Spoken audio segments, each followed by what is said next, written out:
और चलिए बात अब बुलेटिन में पश्चिम बंगाल की कर लेते हैं। पश्चिम बंगाल में पुलिस ने एसआईटी का गठन किया है। मुर्शिदाबाद हिंसा की जांच के लिए एसआईटी बनी है। हिंसा की जांच के लिए 9 सदस्यों की एसआईटी का गठन किया गया है। मुर्शिदाबाद रेंज के डीआईजी होंगे एसआईटी के प्रमुख।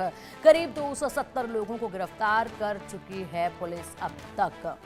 270 लोगों की अब तक गिरफ्तारी हो चुकी है। लगातार यह आंकड़ा गिरफ्तारी का बढ़ता जा रहा है, क्योंकि अभी तक 200 ही लोगों की गिरफ्तारी हुई थी इस पूरे मामले में, लेकिन अब 270 लोगों के गिरफ्तार होने की खबर मिली है।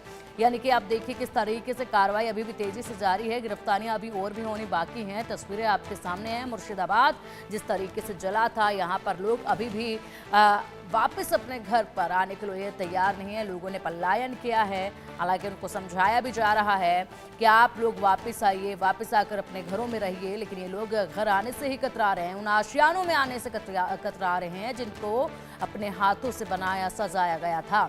मुर्शिदाबाद में हुई हिंसा के मामले में पुलिस ने बड़ा कदम उठाया है और पिछले 72 घंटों में दर्ज हुई 48 एफआईआर की जांच अब एसआईटी करेगी। एसआईटी का गठन उसी दिन हुआ जब इंटरनेट सेवाएं 12 में से 7 इलाकों में बहाल कर दी गई। इन इलाकों में बीरभूम और मालदा के कुछ हिस्से भी शामिल हैं। हालांकि सूती और शमशेरगंज के 5 इलाकों में इंटरनेट पर पाबंदी अगले 3 दिनों तक जारी रहेगी। एसआईटी की खास बात है कि इसमें सभी हिंदू अफसरों को रखा गया है, लेकिन कमेटी को लीड एक मुस्लिम अधिकारी करेंगे। कमेटी को लीड एक मुस्लिम अधिकारी करेंगे। बाकी टीम में सभी हिंदुओं को रखा गया है। अधिक जानकारी के लिए हमारे सहयोगी रैनिक दत्ता हमारे साथ जुड़ गए। रैनिक, 9 सदस्यों की एसआईटी का गठन कर दिया गया है और अब इस मामले की जांच काफी तेजी से आगे बढ़ेगी। बेहद खुलासे होंगे। विस्तार से जरा इस टीम के बारे में बताइएगा और उसके बाद जांच प्रक्रिया के बारे में भी बताइएगा। देखिए, मुर्शिदाबाद का ये जो हिंसा का घटना हुआ था, जिस तरीके से पुलिस के ऊपर हमला किया गया था, जिस तरीके से घरों को, गांवों को, उसके साथ सरकारी सामानों को नुकसान पहुंचाया गया था, और इसी के जांच में अभी वेस्ट बंगाल पुलिस की तरफ से एक स्पेशल इन्वेस्टिगेशन टीम तैयार किया गया है। 9 सदस्यों का ये जो स्पेशल इन्वेस्टिगेशन टीम, इसका नेतृत्व में रहेगा एक DIG ranking officer. DIG ranking officers के अलावा ये जो 9 सदस्यों की टीम में जो 8 लोग रहेंगे, उसमें एसटीएफ का 3 लोग शामिल रहेंगे, डिटेक्टिव डिपार्टमेंट का 3 लोग शामिल रहेंगे, और इसके अलावा जो साइबर एक्सपर्ट 2 लोगों को इन्वॉल्व रखा जाएगा। साइबर एक्सपर्ट को रखने के पीछे पुलिस के सूत्र के हवाले से जो खबर मिल रहा है कि ये जो घटना घटा था, उसके बाद जो लोगों को गिरफ्तार किया गया है पुलिस की तरफ से, उनका जो मोबाइल डेटा, वो डेटा छानने के बाद पुलिस के हाथ बहुत सारे इंफॉर्मेशन लगा है। जिस इंफॉर्मेशन के मुताबिक पुलिस को लग रहा है कि ये पूरा घटना को प्री प्लान किया गया था। यानी मुर्शिदाबाद में जिस तरीके से हिंसा का घटना घटाया गया था, वो पहले से प्री प्लान था, और जो तैयारी भी नजर में आ रहा था, जो सीसीटीवी फुटेज पुलिस के हाथ लगा है, उसपे भी जो तैयारी देखने को मिल रहा था, जिस तरीके से बैग भरकर पत्थर लेके आया गया था, जिस तरीके से हाथ में डंडा, हाथ में अस्त्र, हाथ में जो गन लेकर रास्ते में लोग उतरे थे, उस पर पुलिस को लगता है कि इसके पीछे कोई प्री प्लानिंग हो सकता है। और प्री प्लानिंग का जो नमूना वो प्राइमरी पुलिस के हाथ में लगा है, ये सोशल मीडिया जो हैंडल है उनके तरफ से, क्योंकि जो लोगों को गिरफ्तार किया गया है साइबर एक्सपर्ट की तरफ से, उनका जो मोबाइल डेटा छाना गया था, उसपे बहुत सारे व्हाट्सएप चैट मिला है, जिस चैट के माध्यम से पुलिस को लग रहा है कि ये पूरा प्री प्लान हुआ था।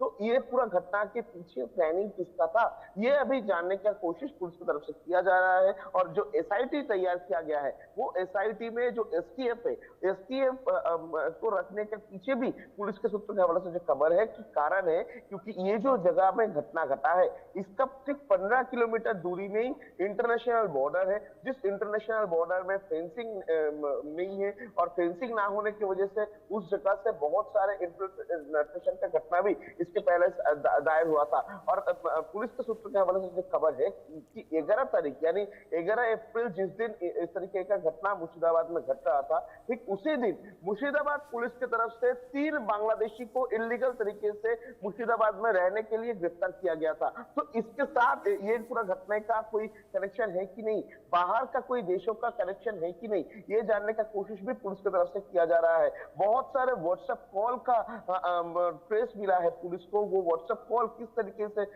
किधर से आया था, बांग्लादेशी नंबर से व्हाट्सएप कॉल आया था, ऐसा ही सूत्र के हवाले से खबर है कि ये बांग्लादेशी नंबर किसका है, क्या पर्सनल कारण में फोन किया गया था, क्या ये पूरा घटना के साथ कोई कनेक्शन है, ये जानने का कोशिश भी फिलहाल किया जाएगा। और इसी वजह से एसटीएफ डिटेक्टिव डिपार्टमेंट का टीम और उसके साथ साथ साइबर एक्सपर्ट का टीम को मिलाकर एक एसआईटी तैयार किया गया है वेस्ट बंगाल पुलिस की तरफ से, जिसका नेतृत्व देंगे एक डीआईजी रैंकिंग ऑफिसर।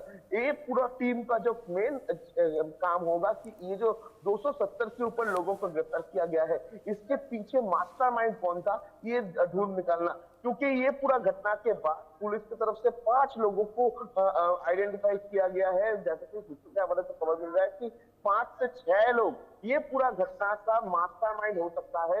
उन लोगों को ऑलरेडी आइडेंटिफाई पुलिस की तरफ से किया गया है, उनका तस्वीर भी पुलिस के पास आ चुका है और पुलिस की तरफ से वो तस्वीर सर्कुलेट भी किया गया है, ऐसा पुलिस के सूत्रों के हवाले से खबर मिल रहा है। यानी एकदम मुर्शिदाबाद का ये घटना को एकदम छोटे तरीके से देखना नहीं चाह रहे हैं वेस्ट बंगाल पुलिस, और इसी वजह से वेस्ट बंगाल पुलिस की तरफ से एक मजबूत एसआईटी तैयार किया गया है। बिल्कुल बिल्कुल रैनिक, और ऐसे में अब जब इस टीम का गठन किया गया है, पहले से ही बहुत सारी चीजें साफ हो चुकी हैं, तस्वीर जो धुंधली थी अब वो साफ होती जा रही है, मास्टरमाइंड तक बहुत जल्द अब पहुंचा भी जाएगा, और ऐसे में पूरी ये जो षड्यंत्र रचा गया है इसका खुलासा बेहद जल्द होने की अब उम्मीद है, जिस तेजी के साथ इसमें कार्रवाई हो रही है। इस पूरी कार्रवाई पर आप नजर बनाए रखिएगा रैनिक। फिलहाल के लिए बहुत शुक्रिया आपका इन तमाम अपडेट्स के लिए।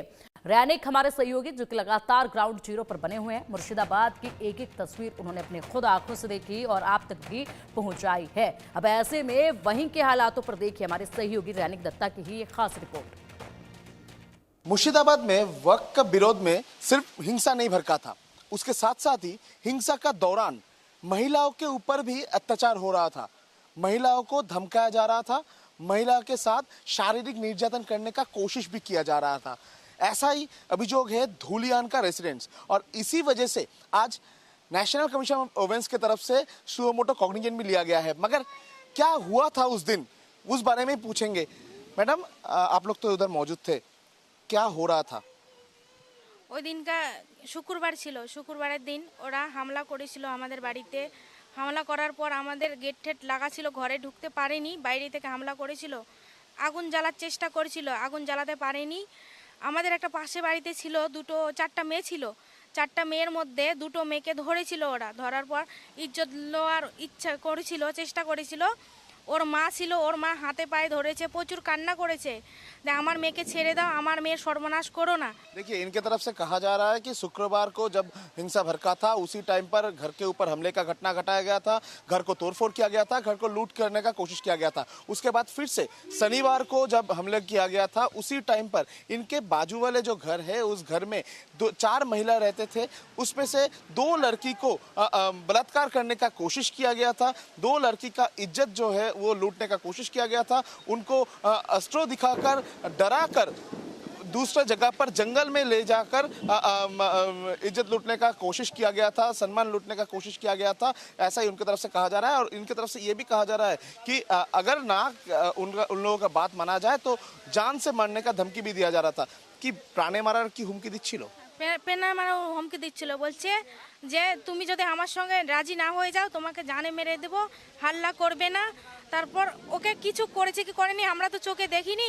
আমি इनके तरफ से कहा जा रहा है कि उन लोगों की तरफ से कहा जा रहा था कि तुम कुछ मत बोलो, कुछ मत बोलोगे, अगर बोलोगे, अगर मुंह खोलोगे तो तुम्हारा जान लिया जाएगा। उसके बाद इनको मालूम नहीं है कि उस लड़की के साथ क्या हुआ था। परिवार जो है वो परिवार इस जगह छोड़कर मालदा चला गया है डर के वजह से। ये भी कह रही है कि इनका भी घर में बच्चा है, इनके भी घर में संतान है, उनको लेकर क्या करेंगे मालूम नहीं है। और क्या क्या हो रहा था, और भी तो आप लोग भी तो उधर थे, आप लोगों के साथ भी हो रहा था? हमारा साथ भी हुआ, हमारा साथ भी, हमारा हाथ भी कट गया, আমার হাতটাও কেটে গেছিল। ওনারা বম নিয়ে এসেছিল, বড় বড় পিস্তল নিয়ে এসেছিল, আমরা কোনো রকম করে জানটা বাঁচিয়ে পালিয়ে এসেছিলাম। इनके तरफ से कहा जा रहा है कि इनके ऊपर भी हमला किया गया था। इनका जो हाथ है, इस हाथ में अभी भी चोट का जो निशान वो देखने को मिल रहा है। इसका हाथ में चोट लगा है। इनके ऊपर भी हमला किया गया था। इनको भी डराया गया है, धमकाया गया है। उसके बाद इनका घर का जो सामान सब कुछ लूट लिया गया है। गहना चोरी कर लिया गया है, घर का सामान वो भी लूट लिया गया है और वो भी अभी डरे हुए हैं। আপনারা এখন কি পরিস্থিতিতে আছেন? আপনারাও কি আতঙ্কে রয়েছেন? আমরা এখনো আতঙ্কে আছি, আমাদের এখনো ভয় লাগছে আমাদেরকে, আমরা এখনো সুরক্ষিত নেই। কারণ আমরা যে মহিলা যে রাষ্ট্রপতি দিদি হয় না, ওনার কাছে আমরা নিবেদন করছি যেন ওনার কাছে খবরটা পৌঁছে দেয়, দিদি আমাদেরকে রক্ষা করুক। আমরা হিন্দু হয়ে কি পাপ করেছি? इनके तरफ से कहा जा रहा है कि ये लोग भी अभी डरे हुए हैं। इनके तरफ से राष्ट्रपति के पास राष्ट्रपति जी के पास एक आवेदन रखा जा रहा है कि इन लोगों का सुरक्षा का इंतजाम किया जाए, क्योंकि महिला मुख्यमंत्री ममता बनर्जी की तरफ से कोई सहायता इन लोगों को नहीं मिल रहा है। पुलिस जो है वो 4 घंटे बाद इन लोगों के पास आई थी और इसी वजह से देश का महिला राष्ट्रपति के पास इन लोगों की तरफ से आवेदन है कि इन लोगों का सुरक्षा जो है वो सुनिश्चित किया जाए। नेशनल वुमेन कमीशन की तरफ से आप लोगों का ये जो पूरा घटना, इसको लेकर आज एक सुओ मोटो कॉग्निजेंट किया गया है। तो क्या लगता है, एक उम्मीद देखने को मिल रहा है आप लोगों को? না, আমাদেরকে কোনো কিছুই আমাদের বিশ্বাস হচ্ছে না। কারণ নেক্সট টাইম আবার হওয়ার চান্স আছে। কারণ এখনো আমরা আতঙ্কে আছি। ছোট ছোট ছেলে মেয়েকে নিয়ে কোথায় যাব? আমাদের ঘর তো পুরো জ্বালিয়ে দিয়েছে। দিদি আসুক, এখানে মমতা দিদি আসুক, নিজের চোখে দেখুক। इनका कहना है कि ये लोग अभी भी डरे हुए हैं, किसी के ऊपर भरोसा ये लोग नहीं कर पा रहे हैं। इनको कहना है कि ममता जी आए, ममता जी आकर इधर का परिस्थिति जो है वो देखे, क्योंकि इधर का जो वार्ड मेंबर है महबूब, वो इधर आए थे, मगर वो चले जाने के आधे घंटे के अंदर ही फिर से हमला किया गया। इनके घर के ऊपर तोड़फोड़ किया गया, घर में आग भी लगाया जा रहा था, बॉम्ब चार्ज किया जा रहा है, बंदूक लेकर आ रहा है। क्या वो लोग बॉम्ब भी लेके आ रहा था? बंदूक भी বম নিয়ে এসেছিল, ওনারা বম নিয়ে এসেছিল। আমরা অনেক লড়াই করেছি ওনাদের সঙ্গে। ওনারা যখন বম আর তরোয়াল নিয়ে এসেছিল, আমরা ওদের সঙ্গে পারিনি। আমরা জানের ভয়ে আমরা পালিয়ে গেছিলাম। ওনাদের কাছে অনেক বম ছিল, অনেক বম। उन लोगों के पास बहुत सारे अस्त्र, बहुत सारे बॉम्ब मौजूद थे और इनका कहना है कि वो इन लोग लड़ाई कर रहे थे उन लोगों के साथ, मगर ये लोग नहीं उन लोगों के साथ पड़े। उसके बाद वो लोग बॉम्ब चार्ज किए, वो लोग चले गए। इस तरीके का ही हालात अभी धुलियान में है और धुलियान में सिर्फ हिंसा नहीं, सिर्फ घर में आगजनी नहीं, घर में इस तरीके का तोड़फोड़ नहीं। एकदम मेरे पीछे जो मंदिर देखिए, ये मंदिर को पूरा तोड़ा गया है। मेरा पीछे ये वाला घर देखिए, ये वाला घर में भी आगजनी किया गया है, घर को तोड़ा गया है। घर के अंदर जो सामान था वो बाहर फेंक कर उसमें आग लगाया गया है। मैं एक बार दिखाऊंगा, ठीक मेरा पीछे ये जो घर, ये घर भी देखने को मिल रहा है। ये घर के अंदर का तस्वीर आप लोगों को दिखाऊंगा कि किस तरीके से घर के अंदर घुसकर, ये देखिए घर का जो दरवाजा, ये दरवाजा को इस तरीके से तोड़ा गया है। घर का दरवाजा को तोड़कर अंदर जाके, अंदर में जो घर के अंदर जो सामान था उसमें आग लगाया गया है, तोड़फोड़ किया गया है। ये देखिए पूरा घर का अभी हालात, इसमें जो जो सामान था वो सामान पूरा गला हुआ है, इसमें आग लगाया गया था। इस तरीके से जो कपड़ा था, जो सामान था, इसमें देखिए जो बेड है, इस बेड को भी आग लगाया गया है। पूरा जो घर, ये घर अभी जल चुका है।